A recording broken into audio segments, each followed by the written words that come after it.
Oke, selamat pagi. Assalamualaikum warahmatullahi wabarakatuh. Waalaikumsalam. Waalaikumsalam warahmatullahi wabarakatuh. Pagi Pak. Oke, pagi Sandi.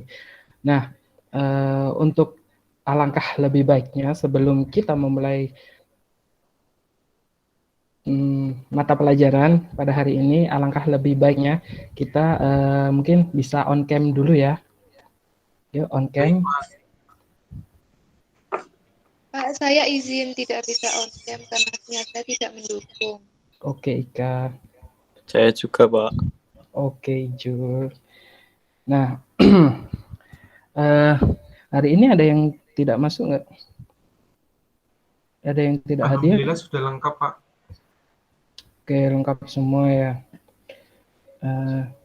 Sebelum kita masuk nih ke mata pelajaran Lembaga Jasa Keuangan, alangkah lebih baiknya kita berdoa terlebih dahulu agar dilancarkan untuk proses pembelajarannya. Mungkin bisa dipimpin Sandi selaku ketua kelas. Dipersilahkan. Baik, Pak. Sebelum mengawali pembelajaran hari ini, kita berdoa terlebih dahulu menurut kepercayaan masing-masing. Doa dimulai.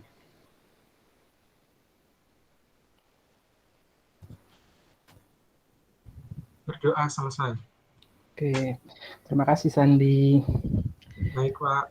Nah, oke, kita akan membahas pelajaran dengan materi Lembaga Jasa Keuangan Bank. Nah, alangkah lebih baiknya sebelum kita masuk nih dalam materi ini, Bapak ingin nanya nih, kemarin pada minggu kemarin kita belajar tentang apa sih? Lupa, Pak. Oke. Lupa, Pak. Oke. Udah, Pak. Oke, nggak apa-apa. Berarti pada minggu kemarin kita belajar mengenai ilmu dasar ekonomi ya. Nah, sekarang lanjut ke Lembaga Jasa Keuangan Bank. Nah, kira-kira nih, ketika saya berbicara Lembaga Jasa Keuangan Bank, kira-kira apa ya? Ada 1-2 kata yang terlintas dalam pikiran kalian itu apa sih? Jika saya berbicara tentang Lembaga Jasa Keuangan Bank. Uang. Oke, uang. Ika, uang ya. Oke, lanjut Sandi. Bank sentral mungkin, Pak. Oke, bank sentral. Mungkin Kiki? Di Hah? BRI, bank-bank gitu loh, Pak. Oke, benar ya. Nah, untuk yang dibicarakan oleh Ika, uang, ya memang kita akan berbicara tentang uang, tapi bukan pada mata pelajaran hari ini. Dan juga Sandi ya, tentang mengenai bank sentral. Itu mungkin akan kita bahas pada pertemuan selanjutnya. Nah, yang benar, kita akan membahas mengenai bank-bank yang disebutkan oleh Mbak Kiki tadi ya, seperti Bank BRI dan bank lain-lainnya. Nah, oke, lanjut.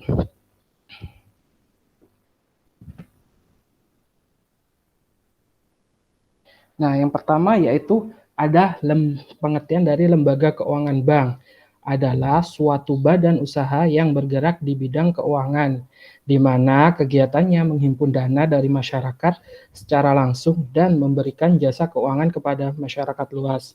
Nah, dari sini ada pertanyaan nggak sih kira-kira? Belum, Pak. Belum ya. Oke, kita lanjutkan lagi. Nah, sekarang yaitu pengertian bank menurut para ahli. Yang pertama yaitu menurut Profesor GM Ferry-Jean Stewart, di mana beliau mendefinisikan bank sebagai suatu badan usaha yang bertujuan memuaskan kebutuhan kredit, baik dengan alat-alat pembayaran sendiri atau dengan uang yang diperoleh dari orang lain, maupun dengan jalan mengedarkan alat-alat penukaran baru berupa uang giral.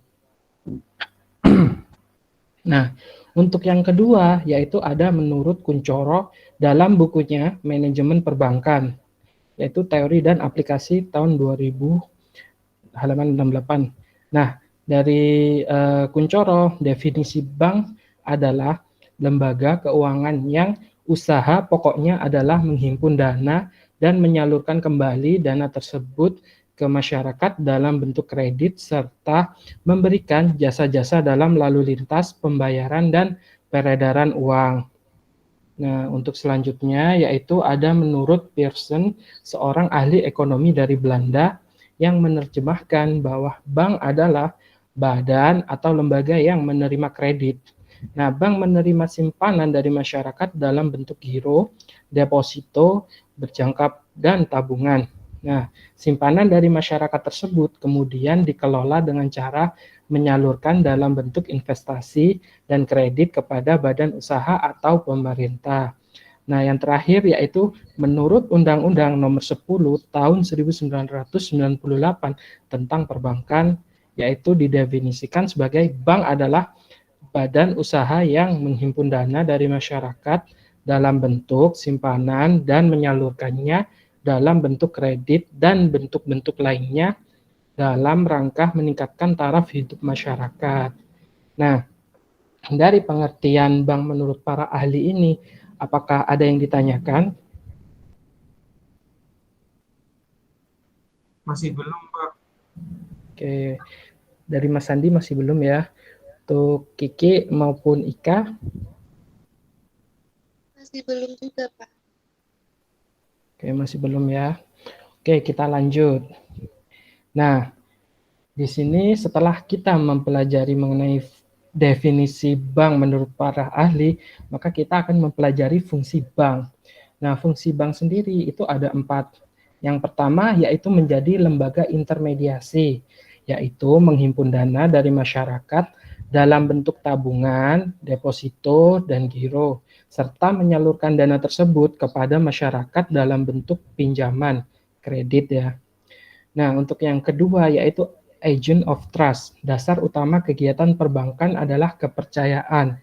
Nah, baik dalam hal menghimpun dana maupun penyaluran dana, masyarakat akan mau menitipkan dananya di bank apabila dilandasi adanya unsur kepercayaan. Nah, untuk yang ketiga yaitu ada agent of development. Nah, kegiatan bank berupa dan menyalurkan dana sangat diperlukan bagi lancarnya kegiatan perekonomian di sektor real. Nah, kegiatan bank tersebut memungkinkan masyarakat melakukan kegiatan investasi, kegiatan distribusi, serta kegiatan konsumsi barang dan jasa.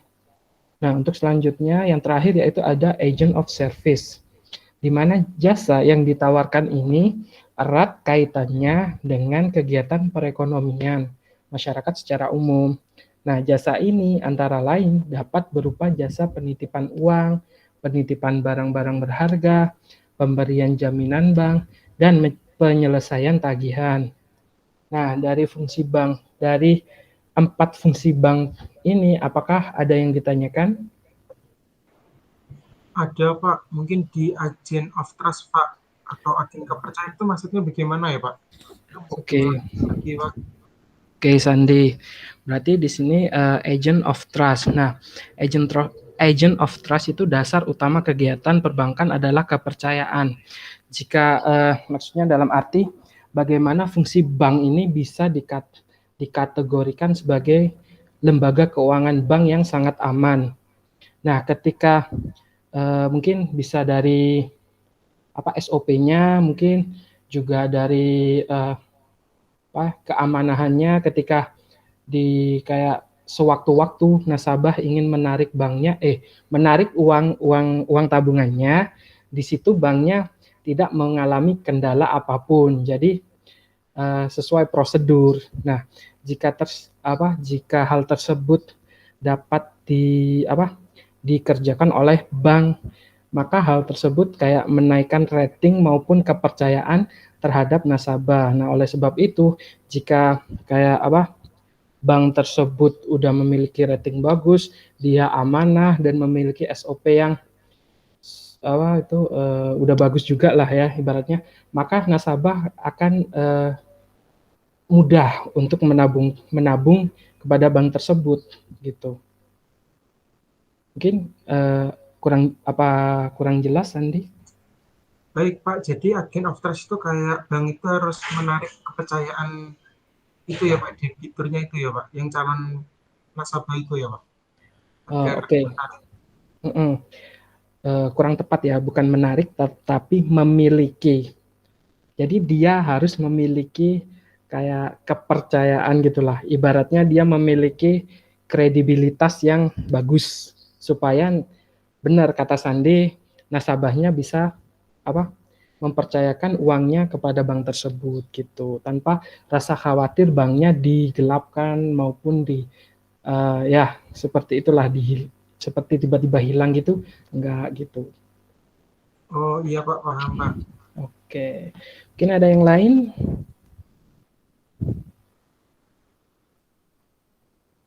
Halo, Kiki, Ika, Ijul? Masih Oke, belum, Pak. masih belum ya.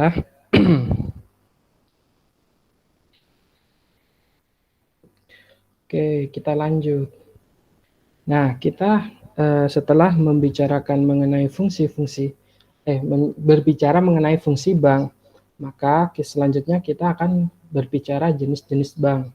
Seperti yang dikatakan Kiki pada awal pelajaran tadi ya. Nah, sekarang jenis-jenis bank itu ada dua, yaitu menurut kelembagaan dan menurut kepemilikan. Nah, untuk menurut kelembagaannya, yang pertama yaitu ada bank umum. Nah, bank umum ini adalah lembaga keuangan yang menawarkan berbagai layanan produk dan jasa kepada masyarakat dengan fungsi seperti menghimpun dana secara langsung dari masyarakat dalam berbagai bentuk, memberikan kredit pinjaman kepada masyarakat yang membutuhkan, jual beli valuta asing atau falas, menjual jasa asuransi, jasa giro, jasa cek, menerima penitipan barang berharga, dan lain sebagainya. Nah, tugas bank umum itu yang pertama yaitu menghimpun dana dan menyalurkannya kembali kepada masyarakat dalam bentuk pinjaman. Untuk yang kedua yaitu menyediakan mekanisme dan alat pembayaran yang efisien dalam kegiatan ekonomi.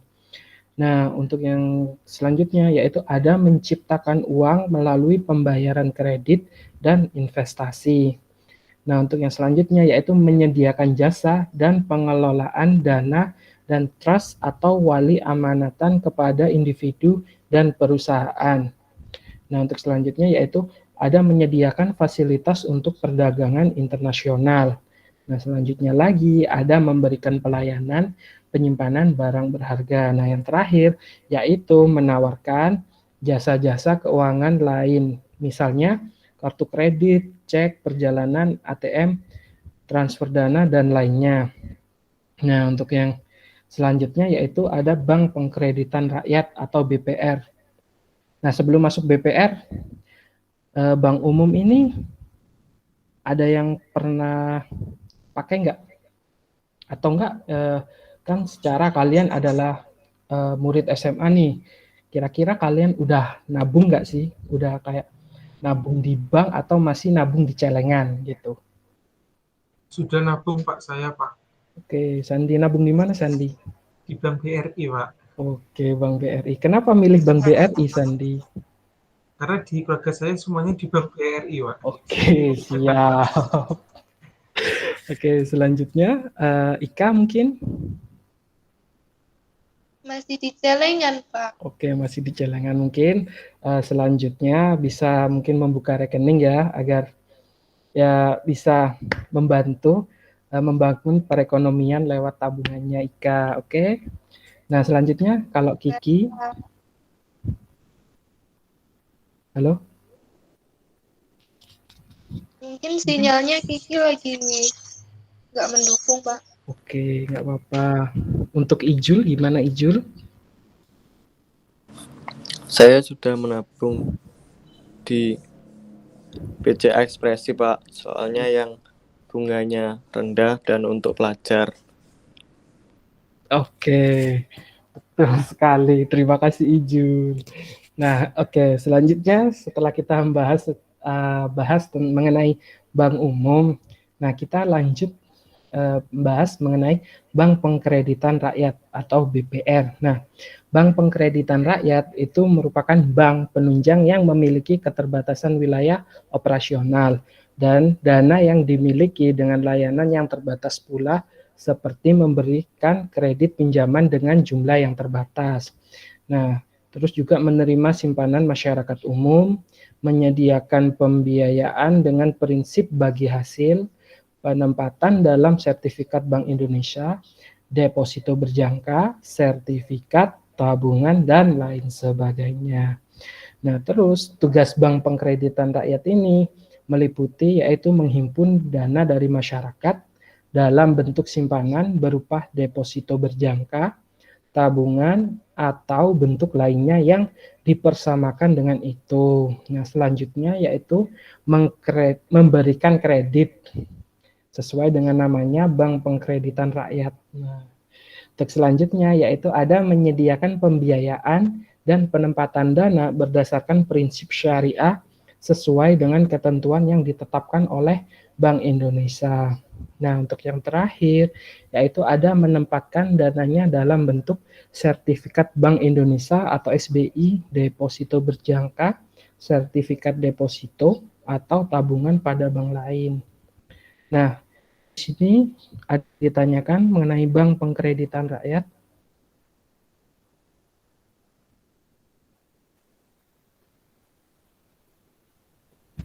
Halo? Masih belum, Pak. Oke. Masih belum ya? Oke. Kita lanjut ke jenis bank menurut kepemilikannya. Nah, yang pertama yaitu ada Bank Persero. Nah, Bank Persero itu bank yang sahamnya atau modalnya seluruhnya atau sebagian dimiliki oleh pemerintah Indonesia.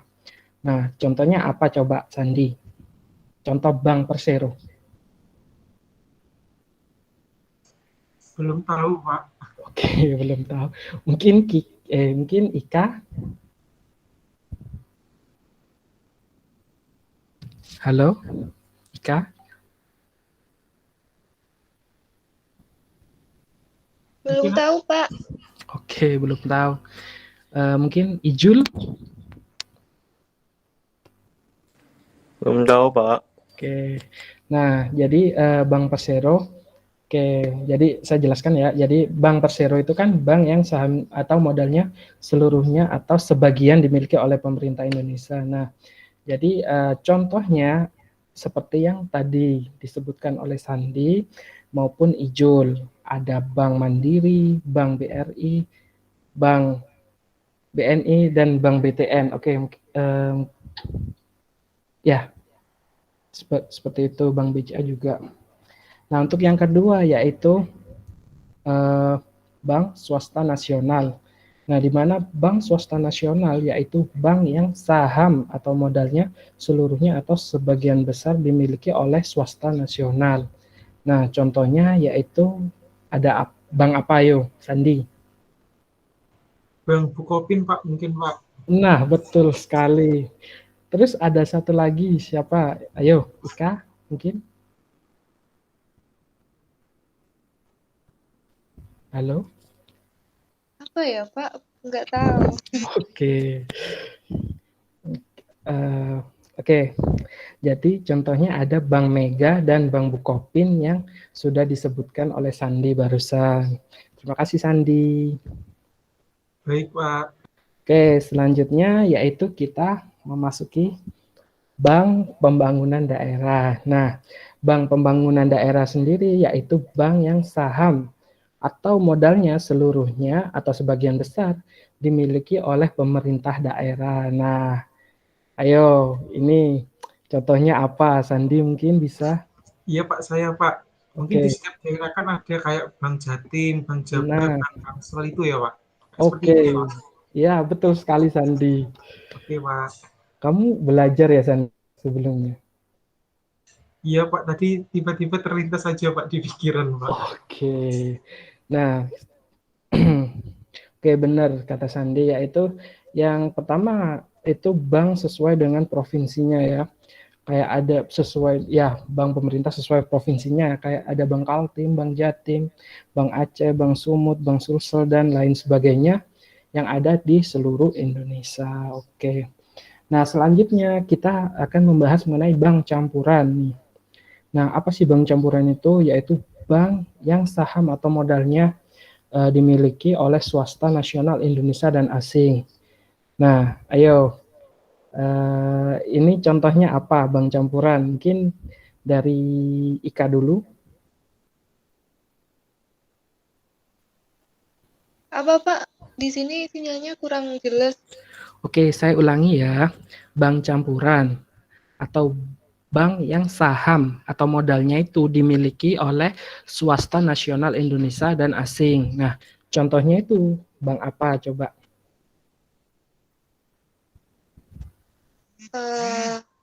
BRI itu masuk itu enggak Pak?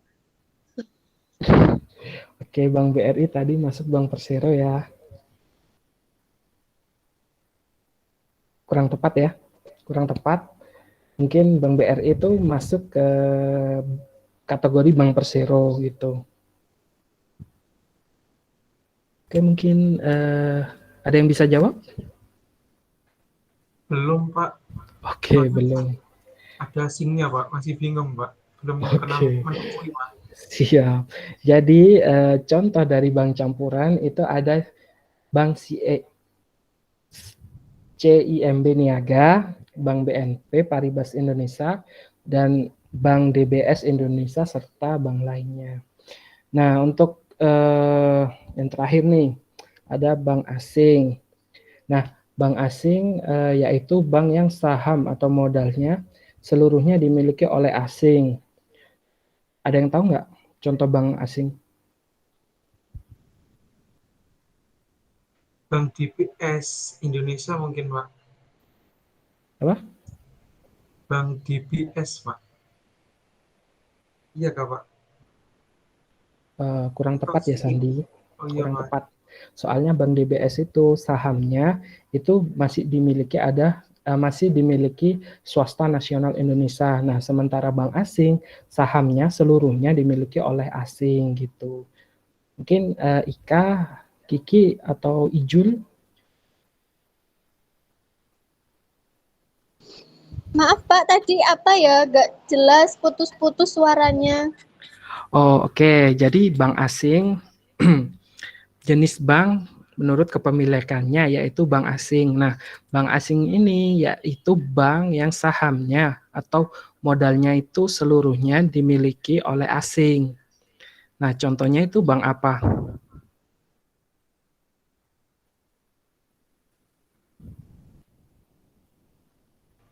Mungkin ada kendala sinyal, Pak. Sedikit, Pak. Oke. Jadi bilangnya ada hujan, Pak, di rumahnya, Pak. Oke. Ya sih, kita pembelajarannya masih daring, jadi belum bisa maksimal ya, karena kan kondisi cuaca juga beda-beda di setiap daerah gitu. Oke, jadi saya lanjutkan.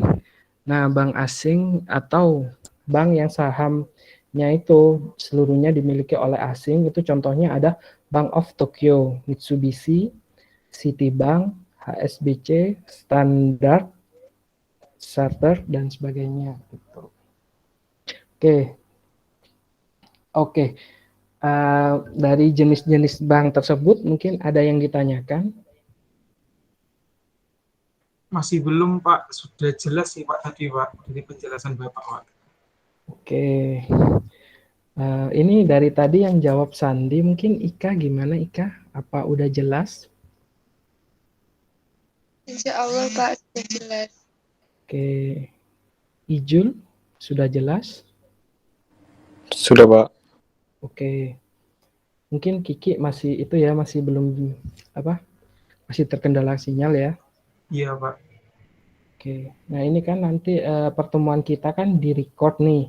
Nah, nanti mungkin jika kalian masih belum jelas atau belum paham, bisa kalian tonton lagi recordan dari mata pelajaran hari ini. Oke. Nanti untuk linknya saya bagikan ke grup WA ya, supaya nanti kayak yang terkendala sinyal maupun apapun itu, terkendala teknis juga bisa mengikuti pelajaran lewat rekaman yang sudah saya share linknya nanti. Baik, Oke. Pak. Oke, terima kasih.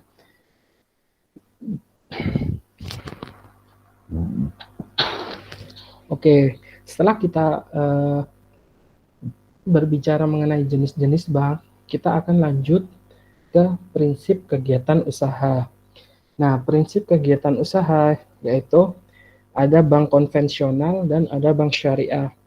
Di mana bank konvensional ini kan dalam menjalankan usahanya berbasis pada prinsip bunga.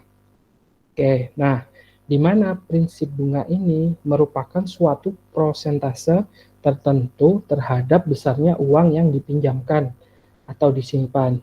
Nah, besarnya bunga tetap seperti yang dijanjikan tanpa mempertimbangkan apakah proyek atau usaha yang dijalankan oleh nasabah untung atau rugi.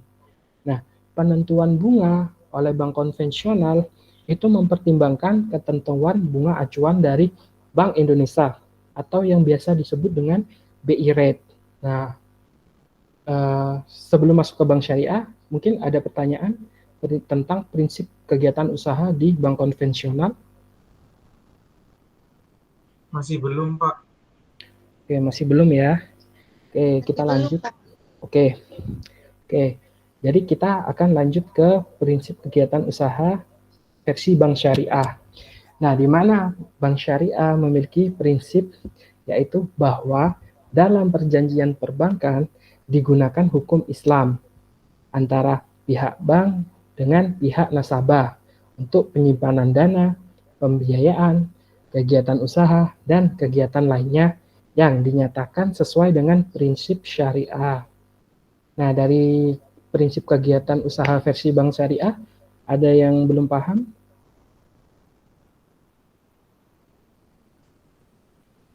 Mungkin mau tanya contohnya, Pak. Kalau Bank BRI Syariah itu masuk bank syariah juga ya, Pak? Gimana? Bank BCA yang ada syariahnya gitu masuk syariah ya, Pak? Banknya, Pak? Ya, karena kan, menjawab pertanyaan dari Sandi. Nah, untuk bank seperti yang menggunakan kayak akhiran syariah seperti Bank BNI Syariah, Bank BRI Syariah, Mandiri Syariah, atau sebagainya. Begitu kan, Sandi? Iya, Pak. Nah, jadi bank-bank tersebut mereka kayak menggunakan prinsip kegiatan usaha syariah. Jadi kan itu kan ibaratnya bukan fitur ya, tapi cabang mungkin cabang ya. Bisa disebut cabang karena kan ada juga Bank BNI dan BNI Syariah, mungkin dia satu bank cuma beda prinsip gitu. Jadi yang BNI Syariah ini menggunakan prinsip syariah yang sesuai dengan syariat Islam gitu. Nah, sementara yang bank satunya BNI tanpa ada akhiran syariah itu menggunakan sistem prinsip bunga yang acuannya memang dari Bank Indonesia atau biasa dikenal dengan BI rate gitu. Mungkin Sandi dari sini masih kurang paham atau gimana? Sudah, Pak. Terima kasih, Pak. Oke, sudah, mungkin ada yang lainnya? Ayo. Sudah, Pak. Oke, sudah ya.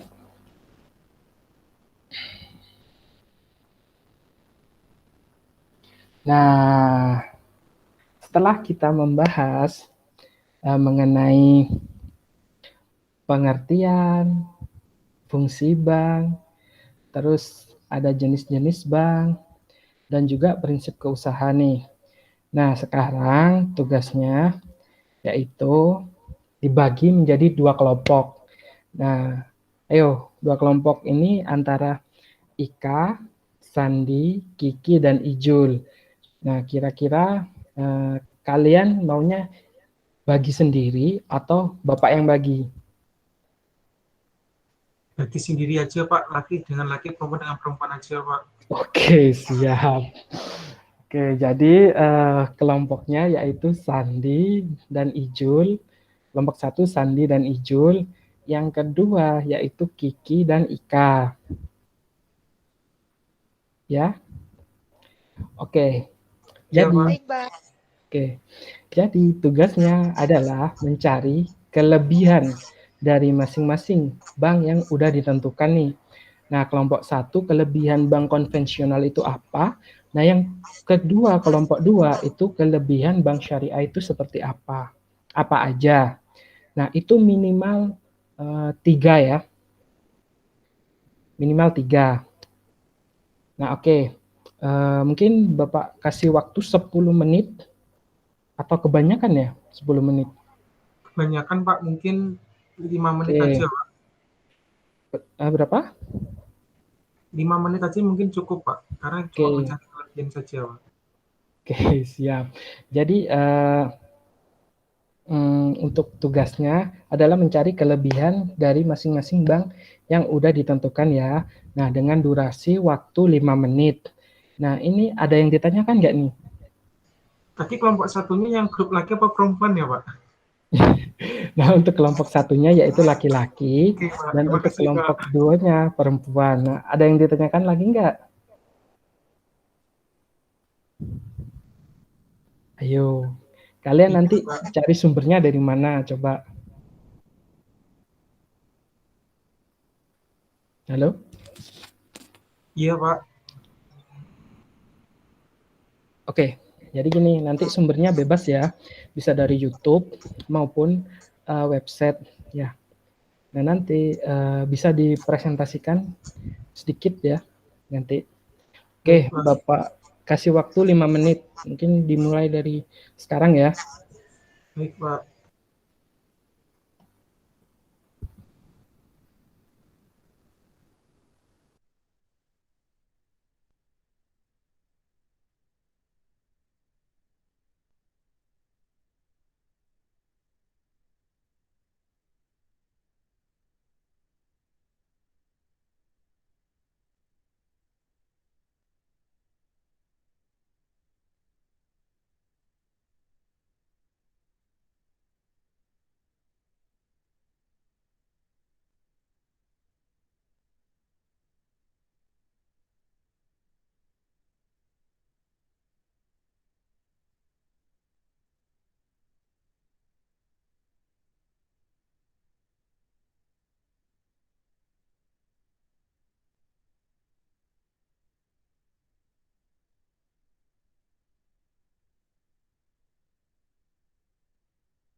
Kelompok 1 sudah selesai, Pak. Saya dengan Ijul, Pak. Oke, kelompok satu selesai ya. Mungkin dari kelompok 2 bagaimana?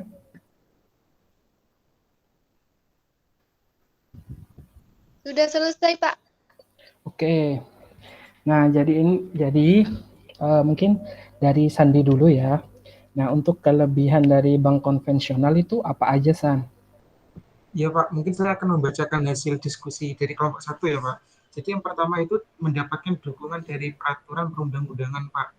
Terus Oke. juga udah diawasi oleh OJK juga, Pak. Jadi itu banknya bisa mapan sehingga bank dapat bergerak lebih pasti, Pak, karena sudah ada peraturan banknya, Pak. Terus yang kedua itu nasabah telah terbiasa dengan sistem bunga, Pak. Jadi tidak dengan metode hasil yang baru kreatif. Jadi nasabah itu sudah tahu, Pak, kalau misalnya di bank konvensional itu sudah ada bunganya, Pak. Terus yang ketiga itu mungkin metode bunga itu sudah dikenal lama, Pak, oleh nasabah. Mungkin itu, Pak. Oke, benar sekali. Bagus dari kelompok satu. Nah, sekarang kita ke kelompok 2, yaitu bank syariah. Mungkin dari Ika bisa mempresentasikan hasilnya. Baik, Pak. Nah, untuk keunggulan dari bank syariah ini, yaitu yang pertama, bank syariah ini berpedoman kepada prinsip syariah. Kemudian, manajemen finansialnya juga lebih aman. Ketiga, 100% halal. Terus, membantu orang yang butuh zakati.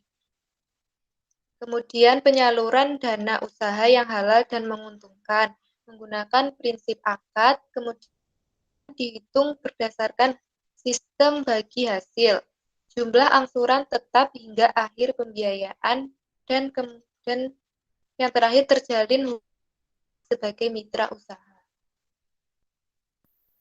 Oke, benar sekali ya. Tepat sekali, bagus dari kelompok 2 juga. Nah, kan udah apa ya? Udah kalian kayaknya udah paham nih mengenai kelebihan dari bank konvensional maupun bank syariah. Nah, bentar. Nah, selanjutnya yaitu terima kasih. Nah, sebelum penutupan kan masih ada nih waktu mungkin 5 menit ya. Ini Bapak share untuk mengetahui seberapa paham kalian dengan mata pelajaran hari ini. Nah, Bapak share untuk link evaluasi, mungkin bisa dikerjakan sekarang ya, via Google Form. Nah, linknya udah saya share kan ya? Udah masuk belum? Sudah, Halo? Pak. Oke, sudah ya. Sudah, Pak. Oke, mungkin bisa dikerjakan ya. Baik, Pak.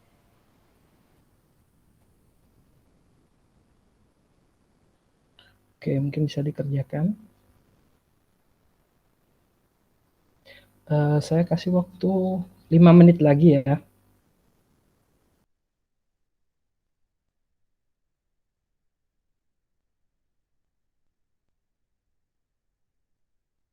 Baik, Pak.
Oke Pak, saya sudah selesai Pak. Oke, Sandi udah selesai. Mungkin dari Ika gimana Ika?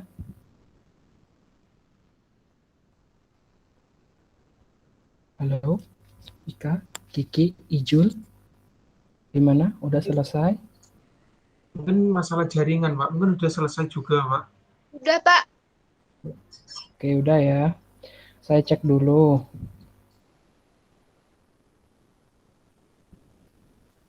Oke, udah semua ya. Nah, dari hasilnya tadi mungkin udah pada bagus semua ya, udah paham semua, udah bisa ngerjakan dengan baik dan benar. Nah, sebelum mengakhiri nih, Bapak akan memberikan kesimpulan. Nah, sebelum saya memberikan kesimpulan, ada yang mau itu nggak menyimpulkan sebelum saya menyimpulkan pelajaran pada hari ini? Mungkin belum Pak, Bapak saja Pak.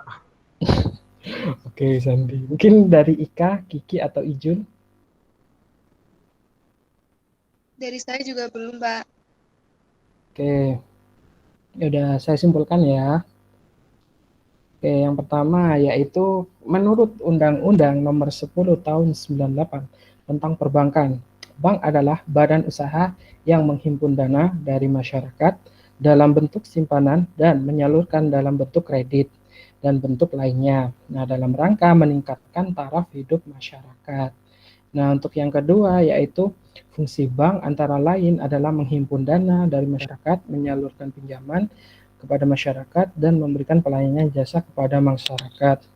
Nah, untuk yang ketiga yaitu jenis bank berdasarkan kelembagaan dibagi menjadi dua, yaitu bank umum dan bank pengkreditan rakyat. Nah, untuk yang selanjutnya yaitu ada jenis bank berdasarkan kepemilikannya, ialah bank kayak Bank Persero, Bank Swasta, Bank Nasional, Bank Pembangunan Daerah, BPD, Bank Campuran, dan Bank Asing. Nah, untuk yang terakhir yaitu ada prinsip kegiatan usaha konvensional, di mana bank konvensional menerapkan prinsip bunga dan bank syariah menerapkan prinsip syariat Islam. Nah, dari sini itu merupakan kesimpulan pelajaran pada hari ini. Nah, Bapak mau tanya nih, kira-kira pelajaran hari ini menyenangkan nggak sih? Menyenangkan Pak, karena tadi sudah dijelaskan bank-bank yang ada di Indonesia Pak. Jadi lebih tahu Pak, mau menabung di mana Pak. Oke, terima kasih Sandi. Nah, mungkin nggak kira-kira metode pelajaran hari ini bisa diterapkan di pelajaran berikutnya? Gimana? Mungkin bisa Pak, dengan catatan harus itu Pak, ada contohnya Pak, agar lebih paham Pak. Oke, terima kasih Sandi. Baik Nah, Pak. untuk cukup sekian ya pelajaran pelajaran hari ini. Kurang lebihnya saya mohon maaf. Wabillahi taufik wal hidayah. Assalamualaikum warahmatullahi wabarakatuh. Waalaikumsalam warahmatullahi Waalaikumsalam wabarakatuh. warahmatullahi wabarakatuh. Terima kasih. Waalaikumsalam.